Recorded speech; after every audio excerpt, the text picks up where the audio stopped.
Salut les Anacalypsiens, bienvenue dans cette nouvelle vidéo d'Anacalypsie. Donc aujourd'hui on se retrouve pour la review de NXT du 18 avril, donc celui de mardi de cette semaine. Du coup je suis désolé, la vidéo sort un peu tard dans la semaine, puisque ces derniers jours, même de toute façon toute la semaine, elle a été assez chargée.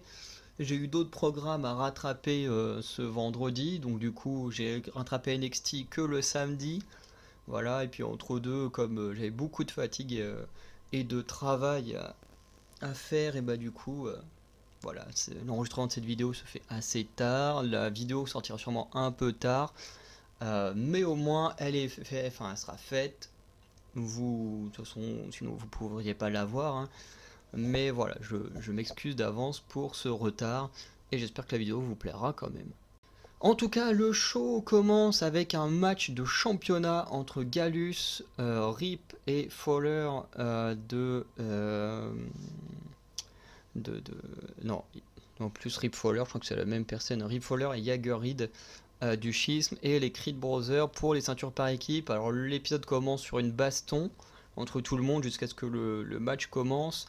Du coup, on a eu un match plutôt sympa avec Gallus qui va conserver ses titres de manière assez opportuniste, puisque Jaegerhead va faire tomber, enfin non, il va pas faire tomber, il va tomber. Je crois que c'est à cause d'un gars des Creed Brothers. Il va être poussé à l'extérieur du ring, sauf qu'en tombant, il va percuter Ivy Nile, qui aura mal, ce qui va déconcentrer à la fois le schisme, hein, qui n'avait pas prévu d'agresser Ivy Nile, voilà, et ça va également forcément déconcentrer les Creed Brothers qui vont vouloir voir comment va Ivy. Ce qui fait que je crois que c'est Brutus, hein, qui s'est pris le finisher par équipe de Gallus et a perdu le match.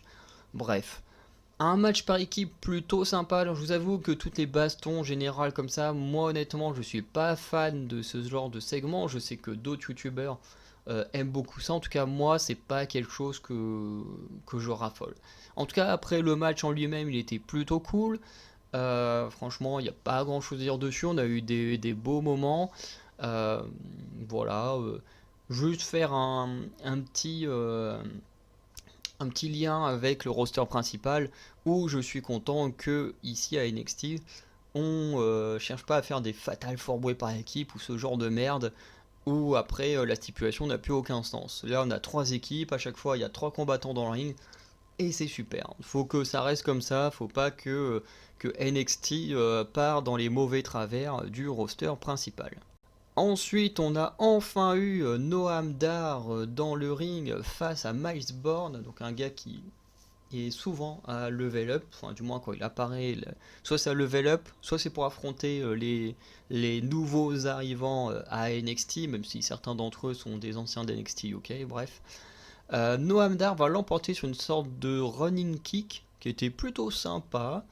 Le match en lui-même était plutôt cool, hein, et le public au début a été très emballé avant de rentrer dans le personnage de Noam Dar, puisque au tout début du match on va avoir des chants Supernova, Supernova qui a l'air d'être le surnom de ce catcheur. Et très rapidement, avec son comportement de heel, Noam Dar va se faire huer. Alors, il va pas se faire huer à la manière de. J'allais pas dire de Braun Breaker, parce que Braun Breaker il se fait huer et en même temps il est quand même apprécié par certains fans. Mais voilà, il se fait pas huer par exemple à la manière d'un Dominique Mysterio dont quand il se fait huer c'est phénoménal, alors que là Noam Dar il se fait huer mais en même temps il est un peu apprécié, donc bon. Je pense que c'est parce que pour l'instant les gens ils sont contents de le revoir dans un ring, mais je pense que au fil des semaines, si Noam Dar continue à travailler son personnage de heel, il pourrait avoir plus de huées que d'applaudissements. En tout cas, le match était sympa. Noam Dar, je l'ai plutôt apprécié parce que Miles Bourne, j'avais déjà vu des matchs de lui à Level Up et tout ça. Mais Noam Dar, c'est la première fois que je le vois et j'ai trouvé plutôt intéressant. En plus, c'est le genre de gars et que du coup je préfère à Tyler Bate notamment.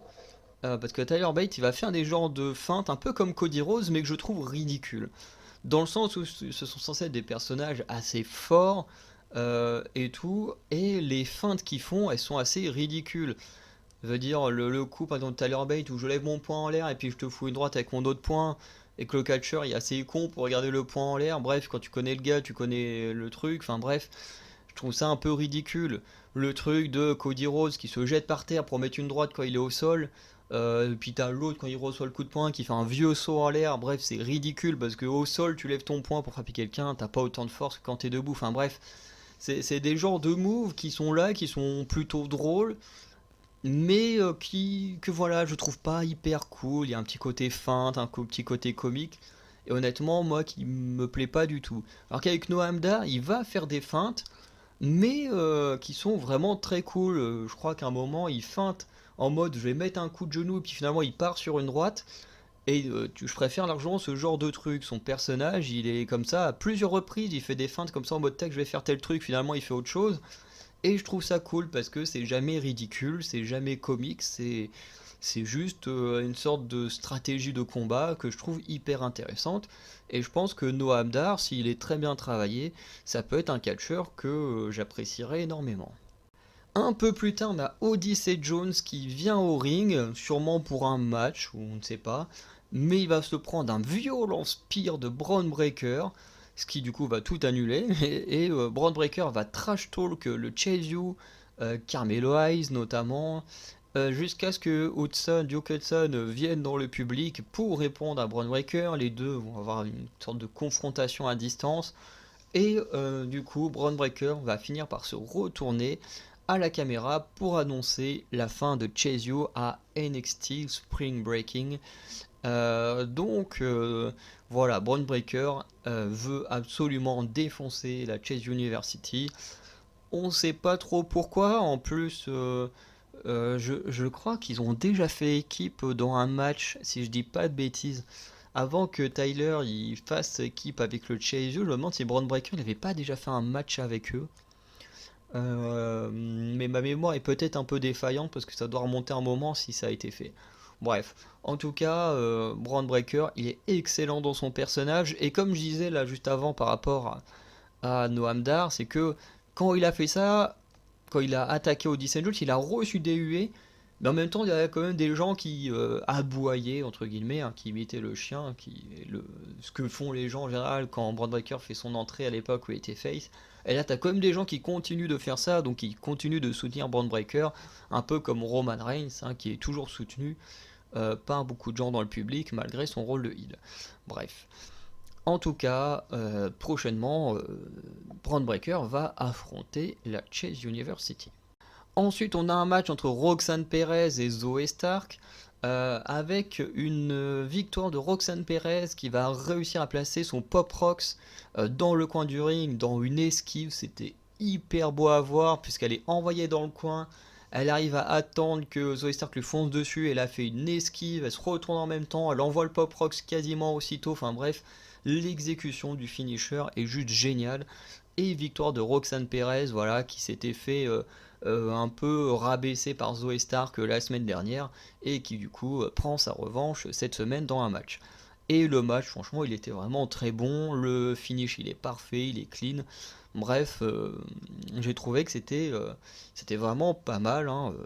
Les deux femmes se sont bien battues. C'est logique qu'on donne une victoire à Roxanne Perez parce que je pense que Roxanne Perez elle a encore besoin de pas mal travailler, de s'améliorer et tout. Tandis que Zoe Stark fait partie des rumeurs de personnes de NXT pouvant être draftées dans le roster principal si NXT fait un jour partie de la draft. Et je pense que je vais faire une petite vidéo sur ce sujet, puisque la draft, je crois qu'elle commence vendredi. Non, peut-être pas vendredi. Vendredi ou lundi. Soit c'est vendredi de la semaine prochaine, soit c'est le lundi qui suit après. Il y a un rapport avec le 1er mai, mais je sais plus si ça commence du coup le vendredi 28 avril ou le lundi 1er mai. Enfin, et que ça se termine le lundi 1er mai, ou si ça commence le 1er mai et que ça se termine le vendredi qui suit. Ça me paraît plus logique que ce soit vendredi prochain, que ça se termine le lundi à Raw, selon les chiffres qui me viennent en tête naturellement sur cette info. Bref. En tout cas, j'essaierai de faire une petite vidéo avant ça en ce qui concerne la draft sur les personnes que moi je pense et j'aimerais voir drafter Et de toute façon, la plupart des noms que je pense sont ceux qui font partie des rumeurs. Donc voilà, c'est des noms que vous avez déjà entendus. Bref, à la fin du match, on a quand même Indy Hartwell qui va venir au ring, qui va nous teaser Spring Breaking en annonçant un match de championnat face à Roxanne Perez. Sauf que Tiffany Stratton va arriver, va dire voilà, moi je vois pas pourquoi elle aurait une chance pour le titre et pas moi. Globalement, ça discute. Et au final, peu importe le fait que Tiffany Stratton soit un personnage détestable ou que Roxanne Perez soit son amie, Indy Hartwell annonce qu'elle affrontera les deux femmes à Spring Breaking pour le titre de NXT. Donc voilà, ce qui est quelque chose d'intéressant. On reviendra dessus. Si de toute façon j'essaierai sûrement de faire la vidéo avant Spring Breaking que moi je verrai le jeudi de la semaine prochaine. Mais je vais essayer de ne pas me faire spoiler ou de faire la vidéo avant mardi.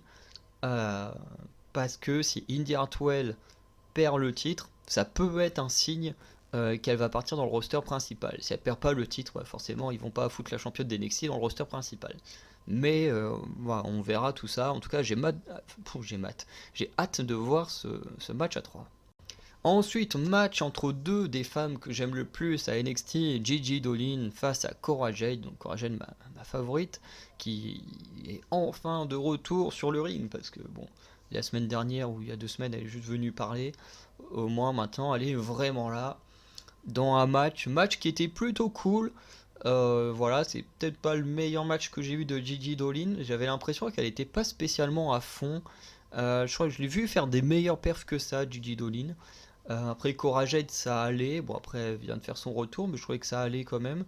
Mais je sais pas, je trouve qu'il manquait un petit truc dans le match. Euh, mais euh, mais voilà, Je sais pas si tout le monde a ressenti ça, moi j'ai l'impression qu'il manquait un petit truc, mais le match était quand même très très cool. Voilà, pour moi déjà revoir Cora Jade ça fait énormément plaisir. Gigi Dolin la voir dans un ring ça fait plaisir aussi, mais voilà, je trouvais qu'il manquait un petit truc. En tout cas, on a JC Jane qui va intervenir comme d'habitude sur les matchs de Gigi Dolin. Mais cette fois, Gigi Dolin va esquiver les attaques de JC Jane, elle va l'envoyer à l'extérieur du ring et elle va même la balancer par-dessus la table des commentateurs en plein sur Booker T, le pauvre, qui n'a rien demandé et qui reçoit JC Jane dans la tronche. Malheureusement, l'intervention de Jessie Jane va permettre à Cora Jade d'envoyer un coup de genou dans la tronche de Gigi, un peu comme faisait CM Punk dans le coin du ring, pour ensuite enchaîner son DDT pour la victoire. Donc petite victoire pour Cora Jade qui fait énormément plaisir. Et Cora Jade va vouloir parler au micro, sauf que Lyra Valkyria va la couper et lui dire que l'heure que les deux s'affrontent est enfin venue. Donc Cora Jade va affronter quelqu'un de très, comment dire, de très expérimenté, et c'est très bien aussi pour Cora Jade, parce que Cora Jade, comme Gigi Dolin, comme Roxanne Perez, même Zoe Stark, qui ont commencé dans les mêmes temps, même si Zoe Stark a quand même eu une carrière dans l'indépendant avant NXT, donc elle compte un peu moins, mais Roxanne, Gigi, Cora ont un peu moins d'expérience, et c'est plutôt cool du coup qu'elles puissent affronter des gens un peu plus expérimentés pour pouvoir s'améliorer. En tout cas, j'ai hâte de voir ce match entre Cora et Lyra. Et j'espère peut-être que Cora aura une chance pour le titre lors du pay-per-view, enfin pay-per-view PLE qui aura lieu fin mai. Parce que fin mai, il y a Night of Champions le 27 ou 28. Et le lendemain, il y a le show, ou le jour d'avant, je sais plus. En tout cas, il y a un week-end spécial PLE de la WWE avec celui de NXT et Night of Champions. Et en plus, c'est le week-end de mon anniversaire, donc ça fait un gros week-end de catch. Bon, je pourrais sûrement pas regarder les shows parce que c'est, comme je disais, le week-end de mon anniversaire, donc je serais sûrement pris pour mon anniversaire. Enfin, pas mon anniversaire. Mais je me dis, j'espère que WWE va m'offrir des beaux cadeaux avec des beaux matchs et des beaux trucs. Donc voilà. Pardon. Ensuite, du coup, on a Dijak contre Apollo Crews. Match qui a été vraiment cool, honnêtement. Comme j'ai dit souvent, un Dijak, j'ai du mal avec. Mais quand il est mis avec des catcheurs avec qui il fonctionne bien, et ben ça donne des très bons matchs. Et le match contre Apollo Crews il était vraiment très bien. Les deux ont fait une belle perf. Match qu'on a parce que Dijak a poussé un caméraman et que Apollo Crews ça lui a pas plu qu'on maltraite un mec du staff. Donc voilà, match entre les deux. Apollo Crews a fait des belles choses pendant le match. Dijak aussi, il a fait des très belles choses, alors qu'il y a des moments où c'est vraiment pas top, mais là c'était vraiment très bien. Victoire de Dijak sur un finisher plutôt cool. Voilà, et à la fin il va vouloir agresser Apollo Crews, mais du coup Dijak, pas de... oh oui j'ai vraiment marqué Dijak, mais Dragunov va venir faire le save et va expulser globalement Dijak du ring, et ça nous tease un futur affrontement entre les deux, mais on ne sait pas quand est-ce que ça a lieu. Et ça aussi ça pose un peu problème, parce que Dragunov fait partie des noms qui dont les rumeurs disent qu'il pourrait aller au roster principal. Mais est-ce qu'il peut partir au roster principal s'il n'a pas fait son match contre Dijak? Ce serait con de teaser une rivalité entre les deux si s'ils font rien avec. Donc, et comme leur match pour l'instant n'a pas été annoncé pour Spring Breaking, c'est un peu bizarre. Mais c'est vrai que Dragunov n'a plus vraiment rien à prouver à NXT, donc voilà. Ensuite, on a Wesley contre Charlie Dempsey, donc qui est le dernier match de la soirée. Et match pour le titre nord-américain. On a Drew Gulak qui va attaquer Wesley pendant son entrée. Wesley et Charlie Dempsey vont offrir un bon match. Franchement, c'est pas mon préféré de Wesley. En ce qui concerne Charlie Dempsey, je pense que c'est le meilleur match que j'ai vu de lui. Parce que Charlie Dempsey, je l'ai beaucoup vu affronter Hank Walker, qui étaient des matchs pour faire évoluer les techniques de soumission de Hank Walker. Et du coup, voilà, comme vous savez, les matchs qui sont très portés techniques, c'est pas trop mon truc. Alors je dis pas que les matchs du coup techniques sont mauvais, c'est que c'est moins mon truc, donc forcément, je vais avoir une moins bonne appréciation que des matchs où il y a de la voltige ou ces choses-là, où c'est plus mon délire. Mais voilà, je dis pas que les matchs techniques sont mauvais. Mais voilà, en fonction de mes goûts, pour Charlie Dempsey, c'est le match que j'ai préféré de lui parce qu'il se retrouve face à quelqu'un qui ne veut pas forcément le battre sur de la technique, mais qui veut juste conserver son titre avec ses armes. Et les armes de Wesley, bah, c'est la voltige, c'est être un gros athlète parce qu'il n'a pas fait preuve de beaucoup de technique dans le sens de soumission ou de choses comme ça. Par contre, voilà, il a fait des très belles choses. Et au final, on a Wesley qui va conserver son titre après s'être débarrassé de Gulak. Ensuite, il va terminer le match avec le cardiac kick. Hein, et il se fera attaquer par le duo après avoir conservé sa ceinture. Donc, à voir ce qui se passera par la suite. On termine avec le Grayson Waller Effect avec Carmelo Hayes en invité. On a à un moment donné dans la conversation une excellente question d'un fan qui demande que signifie I am him quand Carmelo Hayes le dit. Et effectivement, c'est une très bonne question parce qu'il dit tout le temps ça. C'est vrai qu'on peut se poser la question. Au début, quand j'ai commencé à découvrir Carmelo Hayes, je me demandais ce que ça voulait dire. Et en tout cas, mon interprétation de la chose, c'est que him, c'est le champion. Et quand il dit I am him, ou I want to become him, par exemple, je veux devenir lui, ou je suis lui, pour moi, ça signifie je suis le champion. Pour moi, le him représente le fait d'être un champion. Après, c'est mon interprétation, si ça se trouve, je suis à côté de la plaque, mais moi, c'est comme ça que j'interprète la chose. Grayson Waller va un peu les provoquer en disant qu'ils sont juste them, donc eux, en incluant notre ami Trick Williams. Et du coup, il va y avoir un peu de trash talk entre les deux, notamment Grayson Waller, pas Grayson Waller, mais Carmelo Hayes va afficher Grayson Waller en disant bah tiens, montre-nous tes accomplissements, et qu'on va voir que Grayson Waller a zéro accomplissement dans le sens où il n'a jamais apparemment gagné de ceinture à NXT, ce qui est assez étonnant pour un gars comme lui. Mais pareil, Grayson Waller, c'est un mec que moi je vois très bien partir dans le roster principal après Spring Breaking. Et on en reparlera du cas Grayson Waller qui est extrêmement intéressant. Il faut que je fasse des recherches sur Apollo Crews. Mais Apollo Crews peut peut-être appuyer ce que j'ai envie de dire concernant Grayson Waller. Et même s'il ne le confirme pas, en tout cas j'ai beaucoup d'autres arguments pour expliquer pourquoi Grayson Waller devra aller dans le roster principal.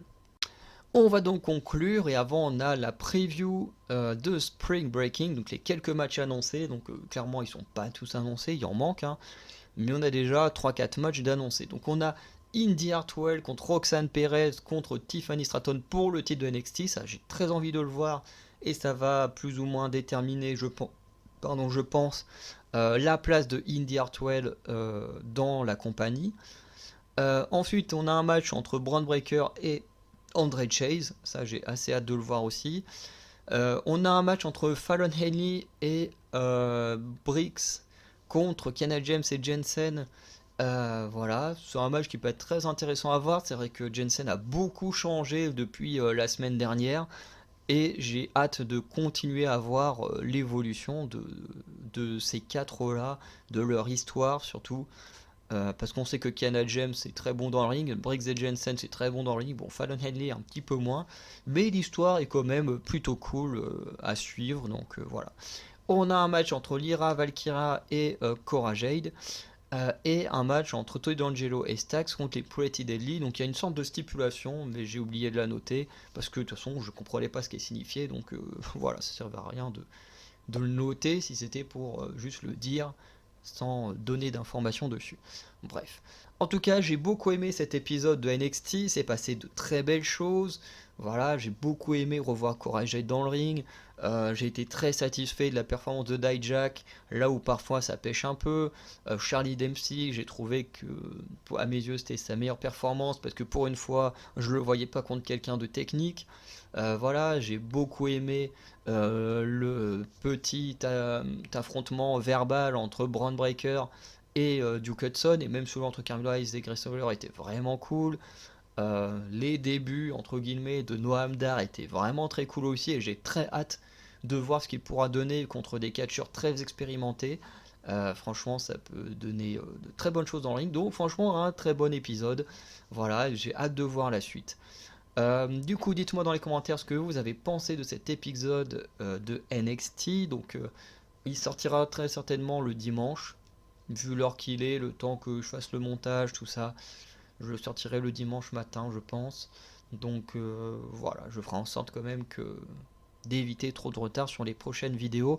Même si à partir de lundi, donc demain, je vais commencer un job, ce qui fait que je vais devoir enchaîner mon job, mes devoirs à faire et mon mémoire à finir d'écrire, et les vidéos, ce qui fait que je vais avoir très peu de temps pour les vidéos, donc voilà, si des fois les vidéos sortent assez tard, soit dans la journée, soit dans les jours de la semaine, je m'en excuse, mais du coup j'aurai beaucoup moins de temps pour travailler mes vidéos. Bref. En tout cas, dites-moi ce que vous en pensez dans les commentaires. N'hésitez pas à aller voir l'onglet communauté pour voir toutes les vidéos sorties durant la semaine sur toutes mes chaînes. Et sinon, on se dit à très bientôt. Je vous souhaite une bonne journée, une bonne soirée. Ciao.